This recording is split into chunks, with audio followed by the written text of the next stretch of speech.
제7장.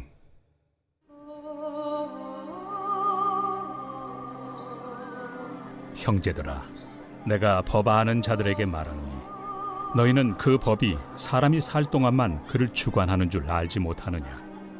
남편이 있는 여인이 그 남편 생전에는 법으로 그에게 매인바되나 만일 그 남편이 죽으면 남편의 법에서 벗어나느니라. 그러므로 만일 그 남편 생전에 다른 남자에게 가면 음녀라.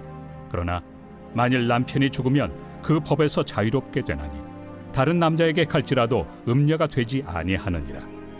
그러므로 내 형제들아, 너희도 그리스도의 몸으로 말미암아 율법에 대하여 죽임을 당하였으니 이는 다른 이 곧 죽은 자 가운데서 살아나신 이에게 가서 우리가 하나님을 위하여 열매를 맺게 하려 함이라. 우리가 육신에 있을 때에는 율법으로 말미암는 죄의 정욕이 우리 지체 중에 역사하여 우리로 사망을 위하여 열매를 맺게 하였더니 이제는 우리가 얽매였던 것에 대하여 죽었으므로 율법에서 벗어났으니 이러므로 우리가 영의 새로운 것으로 섬길 것이요 율법 조문의 묵은 것으로 아니할지니라. 그런즉 우리가 무슨 말을 하리요? 율법이 죄냐? 그럴 수 없느니라. 율법으로 말미암지 않고는 내가 죄를 알지 못하였으니 곧 율법이 탐내지 말라 하지 아니하였더라면 내가 탐심을 알지 못하였으리라.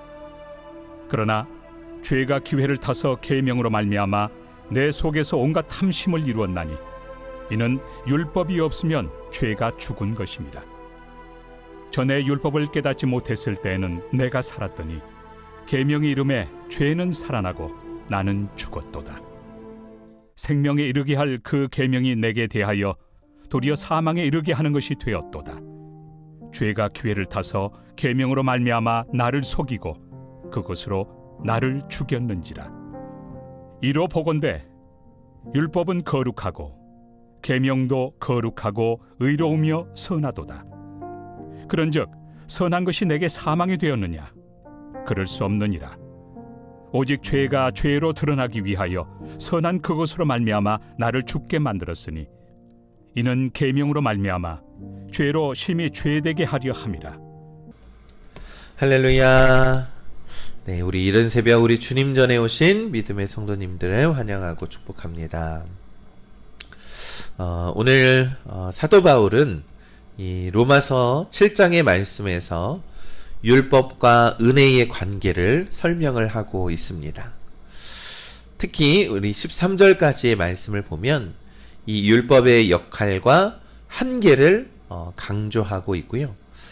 그리스도 안에서 우리가 주 예수 안에서 우리가 율법에서 어떻게 자유로워질 수 있는지에 대해서 말씀하고 있습니다. 2절과 3절에 있는 1절과 3절의 말씀을 보면 남편이 있는 여인이 그 남편 생전에는 법으로 그에게 매인바되나 만일 그 남편이 죽으면 남편의 법에서 벗어나느니라 라고 이렇게 말씀하죠. 이 사도 바울은 율법이 사람을 지배하는 방식을 이해하기 쉽게 설명하기 위해서 유대인들의 결혼 관계에 대해서 예를 들어서 말씀합니다. 이 한 여자가 결혼을 하면 율법에 따라서 그 남편에 속하게 됩니다. 그래서 이 남편이 살아있는 동안에는 그 율법의 지배를 받는 것입니다. 그런데 남편이 죽으면 더 이상 그 법의 영향을 받지 않는다라는 것입니다.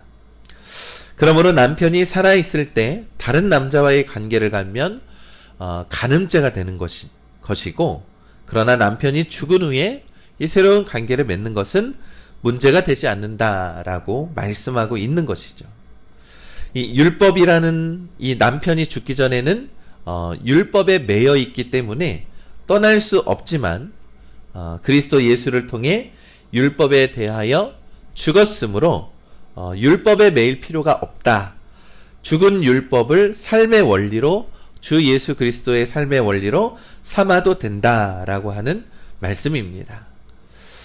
예수님께서 우리를 대신하여 죽으셨지만 예수님만 죽으신 것이 아니라 우리도 그 죽음에서 함께 참여했고, 예수님이 부활하심으로 우리 역시도 새로운 구원의 신분으로 새롭게 되었다라는 것을 말씀하고 있는 것이죠. 이런 배경에서 사도 바울은 너희가 율법에 대하여서는 죽고 그리스도의 은혜 아래에서는 다시금 살아나게 되었다라는 것을 말씀하고 있는 것입니다. 그러므로 4절에서 이렇게 말씀하죠. 그러므로 내 형제들아 너희도 그리스도의 몸으로 말미암아 율법에 대하여 죽임을 당하였으니 이는 다른 곧 죽은 자 가운데서 살아나신 이에게 가서 우리가 하나님을 위하여 열매를 맺게 하려 함이라 라고 말씀합니다. 죽은 남편에 불과한 율법에서 우리는 이미 해방되었음에도 만약에 그 남편에게 여전히 매여 있다라고 한다면 얼마나 어리석은 일이겠습니까? 그래서 사도 바울이 진정으로 말하고 싶은 것은 예수 그리스도의 십자가의 그 죽음을 통해서 우리들은 율법에 대하여서는 죽었고 이제는 다시금 새롭게 예수 그리스도의 지배 안에서 살게 되었다. 그래서 우리는 하나님을 위하여 거룩한 열매를 맺는 삶을 살아야 한다라고 사도 바울이 가르쳐주고 있는 겁니다. 여기에서 말하는 열매는 우리들의 거룩한 삶을 의미하는 것입니다. 그러면서 5절과 6절은 이렇게 말씀합니다. 우리가 육신에 있을 때에는 율법으로 말미암는 죄의 정욕이 우리 지체 중에서 역사하여 우리로 사망을 위하여 열매를 맺게 하였나니 이제는 우리가 얽매였던 것에 대하여 죽었으므로 율법에서 벗어났으니 이러므로 우리가 영의 새로운 것으로 섬길 것이요 율법 조문의 묵은 것으로 아니할지니라 이렇게 말씀합니다. 우리가 이제는 영의 새로운 것으로 하나님을 섬기는 거룩한 백성이 되었다라고 말씀합니다. 이 성령이 주시는 새로운 영으로 하나님을 섬기라라고 말씀하고 있는 것이죠. 율법 조문에 매여서 이렇게 섬겨라 저렇게 섬겨라 이러한 말에 휘둘리는 것이 아니라 성령으로 새롭게 하시는 그러한 은혜로 말미암아 기쁘게 섬기고 하나님의 말씀에 순종하면서 더욱더 새로운 성령의 은혜로 삶을 살아가라 라는 것을 말씀하고 있습니다. 우리가 사실 우리의 신앙생활이 자꾸 말로만 그칠 때가 참 많이 있습니다. 말로만 하나님을 믿는다라고 고백하는 것이 아니라 지금 사도 바울은 성령이 주시는 그 새 영으로 말미암아 나의 신앙 고백을 점검하고 내가 정말로 어떻게 하나님을 섬겨야 하는지를 더욱더 우리 성령의 힘으로 살아가고 성령으로 기도하고 성령으로 말씀을 듣고 성령으로 거룩한 삶을 살아가라라고 말씀하고 있는 것입니다. 그래서 사도 바울은 이 로마 교회 성도들에게 그리고 지금 우리들에게 그리스도와 함께 죽었다. 너희들의 그 육체의 삶, 옛사람은 그리스도와 함께 죽었고 성령으로 예수 그리스도와 하나가 되었으므로 우리는 이제는 완전히 옛 율법에서 벗어났다라고 말씀하고 있는 것입니다. 우리 믿음의 성도 여러분, 복음이라는 것은요, 우리를 이렇게 얽매이게 하는 것이 아닙니다. 우리를 주님의 사랑에서 끊을 수 없다라고 말씀하고 있습니다. 그로 인해서 우리는 주 예수 그리스도 안에서 거듭난 삶, 새로운 삶을 살아가고 있을 줄 우리는 믿는 것입니다. 7절은 말씀합니다. 그런즉 우리가 무슨 말을 하리요?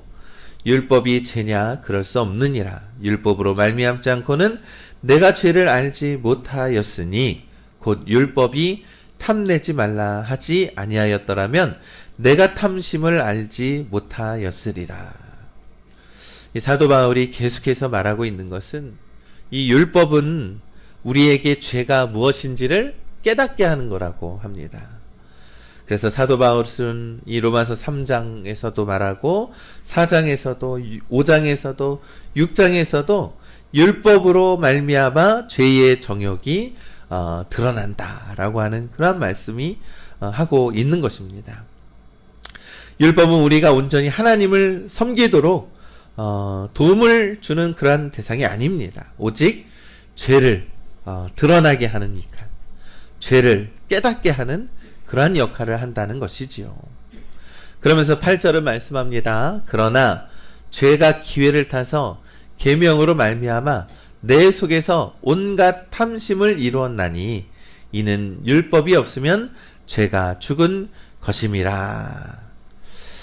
이 하나님께서 아담과 하와에게 선악과를 먹지 말라라고 율법을 주셨죠. 그 목적은 이 에덴을 가꾸는 그러한 거룩한 삶으로 하나님의 그러한 거룩한 에덴의 동산에서 정말로 아름답게 삶을 살아가라라는 그러한 것을 주기 위해서였습니다. 그런데 어떻게 됐습니까?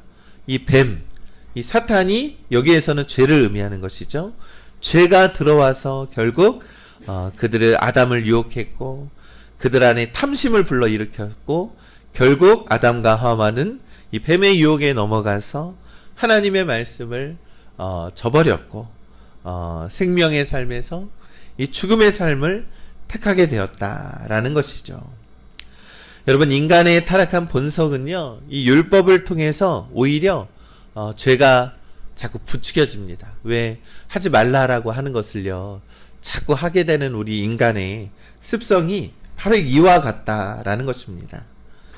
이 9절과 10절은 이렇게 말씀합니다. 생명에 이르게 할 그 계명이 내게 대하여 도리어 사망에 이르게 하는 것이 되었도다. 죄가 기회를 타서 계명으로 말미암아 나를 속이고 그것으로 나를 죽였는지라. 이처럼 생명을 주려는 하나님의 말씀인 율법이 오히려 죄의 도구로 돌변하여 사람에게 죽음을 가져오게 되었다. 그러니 그 율법으로 말미암아 살아가는 것이 아니라 율법을 도구로 삶을 여기며 살아가는 것이 아니라 예수 그리스도로 인해서 새로운 복음의 삶을 살아가라라고 우리에게 말씀하고 있는 것입니다.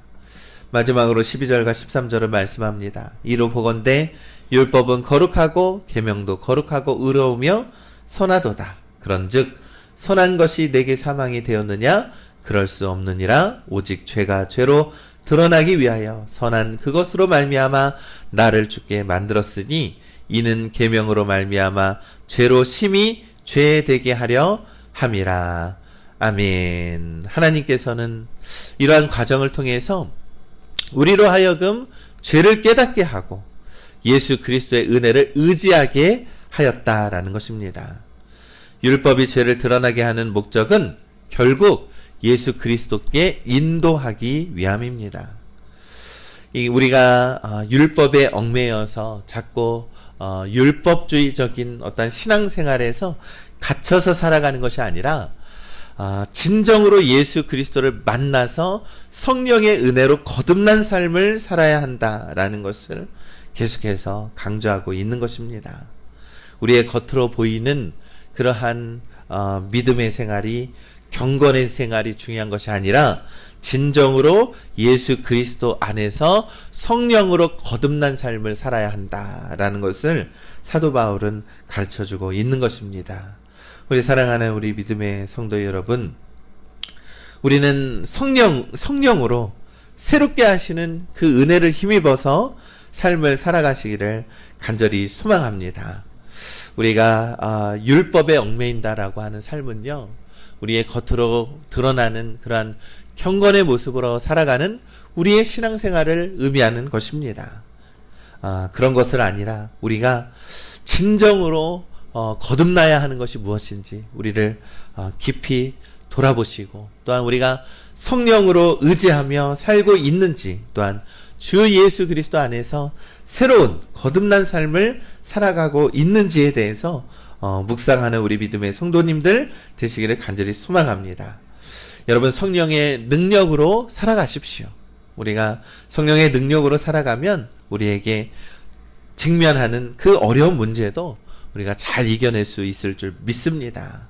그래서 우리가 자꾸 하나님 안에서 더욱더 하나님의 말씀에 순종하고 믿음으로 기도하시고 성령의 은혜로 더욱더 우리가 주 예수 그리스도 앞으로 나아가서 우리가 더욱더 새 사람을 힘입어서 살아가는 우리 믿음의 성도님들 되시기를 우리 주님의 이름으로 간절히 축원합니다. 오늘 이 말씀을 붙들고 오늘 하루도 능력의 하루가 될 수 있도록 우리 기도하시고 우리 귀한 믿음의 삶을 살아가는 우리 모든 성도들 되시기를 우리 주님의 이름으로 간절히 축원합니다.